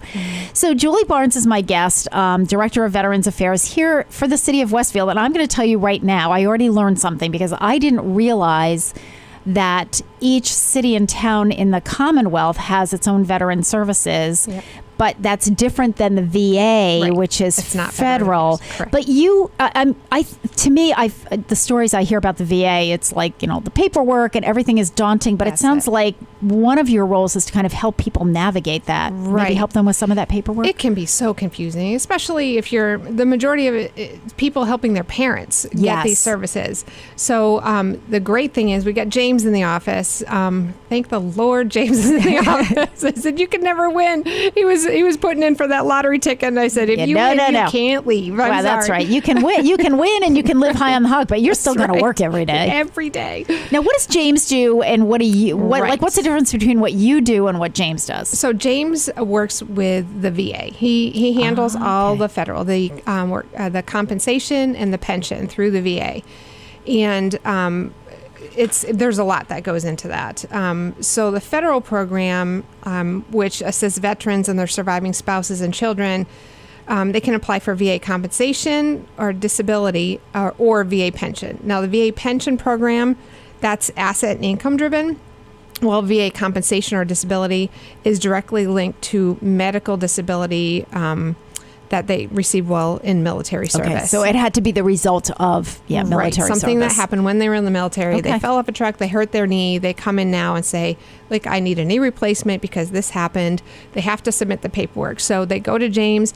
James fills out everything. Now, the great thing about coming to us instead of doing it on your own is we can submit it all electronically to the Veteran Services office in Boston, who they work for Veteran Services, but they are representatives to the VA. Okay. So it's there's sort of that link. It's the in between, it's who you know kind of a thing. Yeah. And it's all done electronically. Whereas if you're mailing it and submitting it from home, you're looking at, it could go years before you get a response from people. Whereas if you submit it up there, it would be 3 months till you get a response. It cuts it down from years to months. Yeah. Nice. Good to know. Good process. And that's a huge service, because we do have, especially our olds, a lot of them are not computer savvy. They don't own a computer, and they don't really know how to submit things electronically. And I know that's part of what we do as well. Karen does that a lot, and Mary Lou's been helping folks out, and Agnes as well in our office.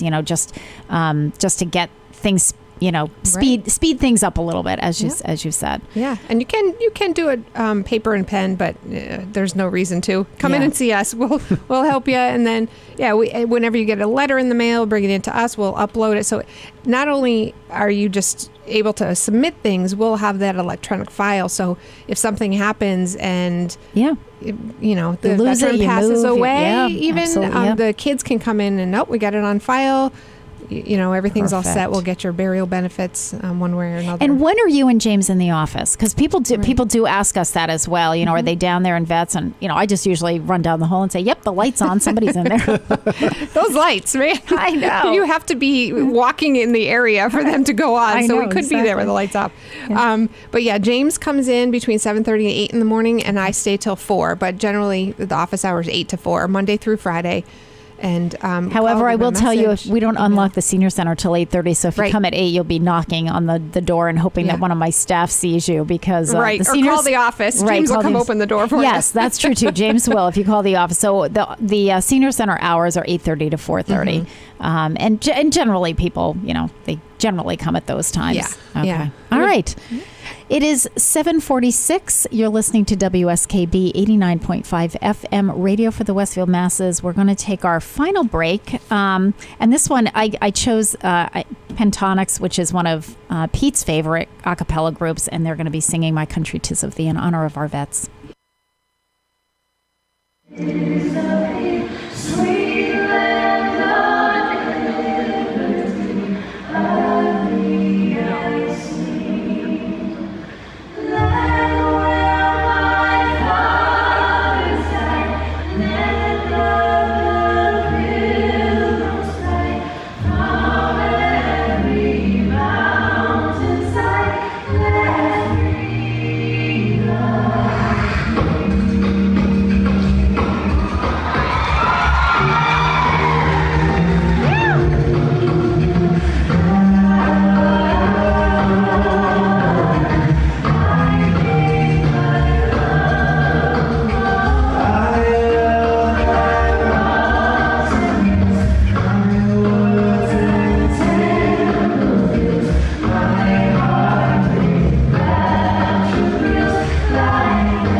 Support for the community programming of WSKB is provided by the Barnes & Noble College Bookstore in the Ely Campus Center, offering Westfield State t-shirts, sweatshirts, and gift merchandise, all of your academic needs, and offering textbook materials in new, used, ebook, and rental formats. Available at the bookstore on campus or online at westfieldstate.bncollege.com. Support for the community programming of WSKB is provided by Commercial Distributing Company of Westfield. Now in its third generation of family ownership, Commercial is one of the premier beverage distributors of Western Massachusetts. The Plasek family and the staff of Commercial Distributing wishes you good times throughout the year and urges you to drink responsibly. We thank the generosity of our underwriters. For more information, please contact the Westfield State Foundation at 413-572-8646. Discussions of local politics, events, happenings, and miscellany potpourri. That's what you'll find on Ken's Den, Tuesdays from 8 till 10.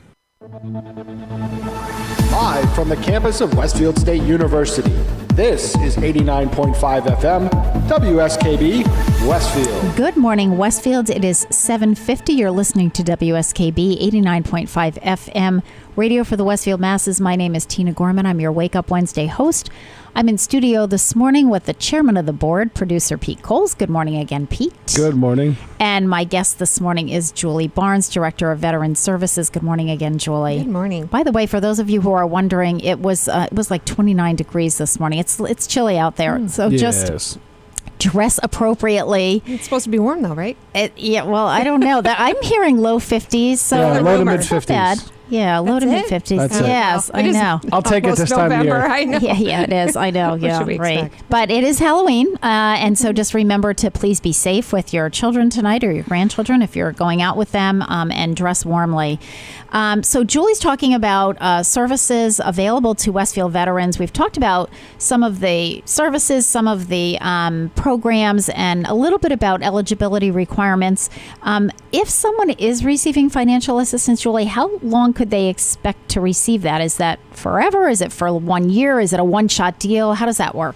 Just like there's a lot of different variables in signing up for the programs, there's a lot of different variables in going In actually receiving the benefits of the how programs? long they'll receive it. Okay. Right. So the people who sign up for Master and Laws Chapter 115 assistance could fall into different categories.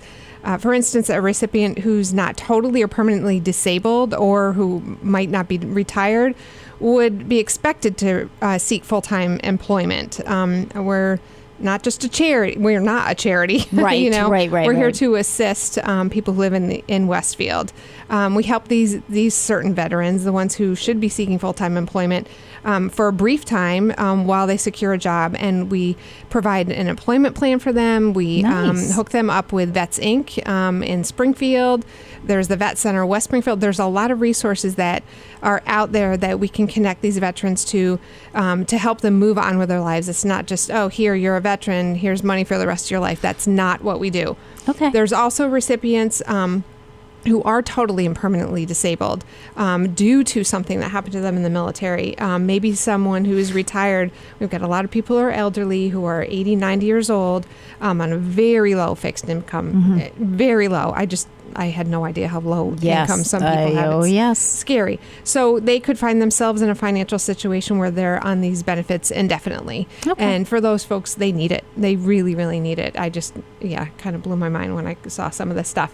But the help that we provide is invaluable to these folks. And I'm proud to say that the city of Westfield is doing their part in helping these veterans. Nice. Yeah. So it's really very individualized, as you know, just as those who are eligible to receive benefits through these different programs, you know, that, as you said before, Julie, it's not a one size fits all. Right. And then what they're receiving, again, not a one size fits all. Yep. So different things for different folks depending Right. on what they're needing. Right. Just come down and see us, please. Yes, absolutely. Or just come down and say hi, even if you don't think you need. Just introduce yourself. Right. Yeah, absolutely. And so we have, you know, obviously one of the reasons that we're having you on the show now is because we have Veterans Day is coming Yes. up. And so in Westfield, we do a Veterans Day parade. do. So what's going on with that? Can you tell us a little bit about it? it? It's on a Sunday. Okay. And That's it's a good early. day. It's early because it's the I'm gonna goof this up. It's the 100th anniversary of World War II. One. No, one because they're ended. doing something. It's got to be one Yes, because World one, War II yes. ended They're in the doing something- 1940s. They're doing something here at the college in front of one of the buildings. Yeah, that makes sense. I World War I, Everybody, yeah. everybody's supposed to be ringing bells at 11. So 11, Armistice, the yeah. 11th, November 11th, 11/11 at 11 a.m. At 11. Everybody's supposed to Okay. be ringing bells. Okay. 100th so- anniversary of the end of World War I. Yes. Yes. Okay, that makes sense. And I'll have it on our Facebook page. Okay. The Westfield Vets Facebook page. Okay. And yeah, so let's all. So the ring parade those is bells. when then? The parade is at 10:30. Okay. And it starts at Westfield Bank downtown, and we go down Main Street and go right to Parker Park across from South Middle School. Yep. And we'll be there at 11 o'clock, and we'll be ringing the bells and doing the ceremony. Okay. And I have to get the information. I don't know if you have the forms. Are you familiar with the Kiwanis Club doing the flags? Yeah, that ended Friday. To get the flags. So To get the flags in, yeah. bad. Yeah. I cut it out of the paper, Yep. and I didn't have the form because I did it last year for my dad, and this year my husband wanted because his dad served in the Navy. My dad served in the Army. His dad was Korean. My dad was World War II, and I wanted to do it, and I kept thinking, I know it's coming up. I thought it was this coming Friday. I thought it was November 2nd. Yep. Oh, I'm bummed out. I about know. it. Maybe you know some Kiwanians that could help you out. I know Kiwanians, so I'm gonna. I You know should call 'em. Use the your- president. I'm use your gonna use. connections. I'm gonna use my pull and see if I can do that. Yeah, that's I a had- nice display out Oh, in it's front of South Middle beautiful. School. I went and took pictures last year. I Yeah. sent them to all my family Yeah. of my dad's flag. You had West Springfield's is up right now on their Yeah. town West Springfield's green. is beautiful. They had Yeah, it's up like right a now. zillion because they've done it I think for a few more years. But anyway, so Veterans Day Parade. I have just a couple of announcements that I wanted to make, and I know some of the veterans will benefit from this as well because this Oh, and has the to weather looks great, by the way, for Sunday right now. Perfect. This has to do with insurance and health insurance. So we have a number of Westfield residents who received a letter from Bay State Noble Hospital alerting past patients that beginning in 2019, Fallon Health and United Healthcare will no longer contract with Bay State Noble Hospital. So those who have Fallon Health or United Health are going to have to go to one of the hospitals in Springfield for their services. And so we had last week a whole host of people coming in with their letters, panicking, saying, I have these healthcare plans, but I want to be able to use Bay State Noble Hospital. In order to do that, you're going to have to change healthcare plans. So what we're doing, what Karen Noblet set up, is we're going to have Tufts and Health New England at the Senior Center Wednesday, so a week from today, November 7th, from 10 a.m. to 1 p.m., so that you just at least know what your options are. You may meet with those representatives and decide, if I have to go to the hospital, I'll go to Springfield. Or you may meet with them and say, you know what, I'd rather switch my healthcare plan so that I can use Bay State Noble if I need to be hospitalized. So anyway, they will be there. There's no pressure. That you don't have to make any appointments. We're just doing it as an open house. We're going to put them down in the Creativity Center. You can meet with one or the other. You can meet with both of them and just kind of, find out what your options are. So we're calling it our insurance mini fair. And then the following day, Thursday, November 8th, we have a special open enrollment event because Karen is completely swamped with Medicare Part D open enrollment. So we have the pharmacy outreach program as well as students from the Mass College of Pharmacy and Health Sciences. They're going to be assisting with Medicare open enrollment appointments at the Senior Center. So that will allow us to do a lot of appointments in one day at one time. We're going to put them up in the computer room, up in the learning center, so that they'll have access to, getting everything done online. You do, however, need to have an appointment for that. So Karen, you have to work through Karen Noblet. She's already set up a bunch of appointments for that day. She's kind of figuring out which cases would be best served by that particular program. So lots going on next week at the Senior Center, both on Wednesday the 7th and Thursday the 8th, involving health insurance, both for veterans as well. If you're elderly, if you're older, if you're over, if you're Medicare eligible, then this is for you. So it is 7:59. You are listening to WSKB 89.5 FM, radio for the Westfield Masses. Julie Barnes, Director of Veteran Services, I want to thank you for coming in and explaining this. Every time I have a guest in here, I think I know what they're going to say, and I learn something new every day. That's why I love my job. I now have in my head this whole thing about VA, federal. Yes. Massachusetts, cities separate, but also working together, and that our veteran services can help you to navigate that huge VA, program, which is kind of mind-boggling. Yep. Happy Halloween, everyone. Stay safe, dress warmly, and remember, for those of you who typically dine at the Senior Center, we have a couple of our Halloween tickets left for the party today. They're $5. You need to get them right away because we've just had a few left. Enjoy your day.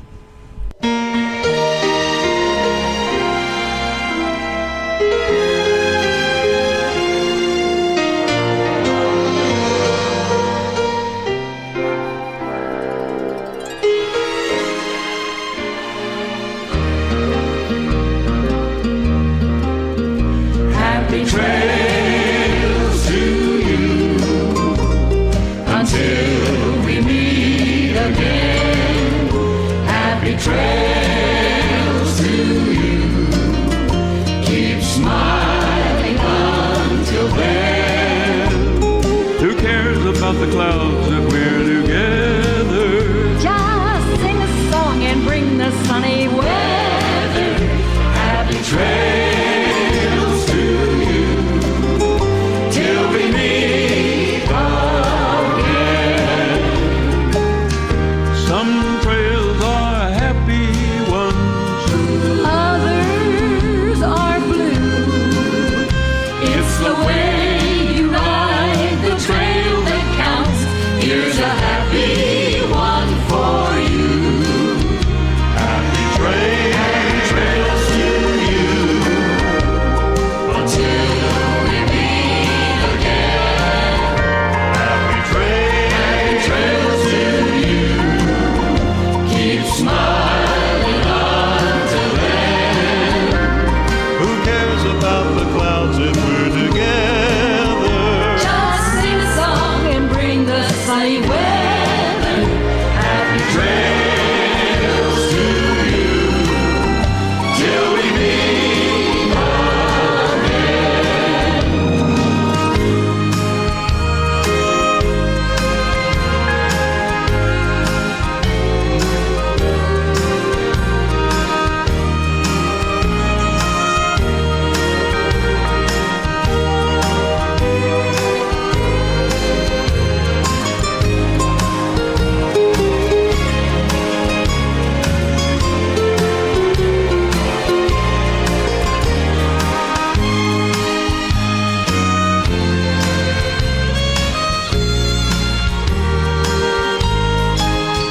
Happy trails to you until we meet again. Happy trails to you. Keep smiling until then. Who cares about the clouds if we're together? Just sing a song and bring the sunny weather. Happy trails to you till we meet again. Happy trails to you. Support for the community programming of WSKB is provided by Westfield Bank. For more than 160 years, Westfield Bank has been an important community presence and commercial leader in the Pioneer Valley. With convenient full banking services in Westfield, West Springfield, East Longmeadow, Agawam, Feeding Hills, Springfield, Southwick, as well as Enfield and Granby, Connecticut, visit us on the web at westfieldbank.org. We thank the generosity of our underwriters. For more information, please contact the Westfield State Foundation at 413-572-8646. Friday mornings is something different on 89.5 FM. It's JP's Talk About Town. Community Radio. 89.5 WSKB.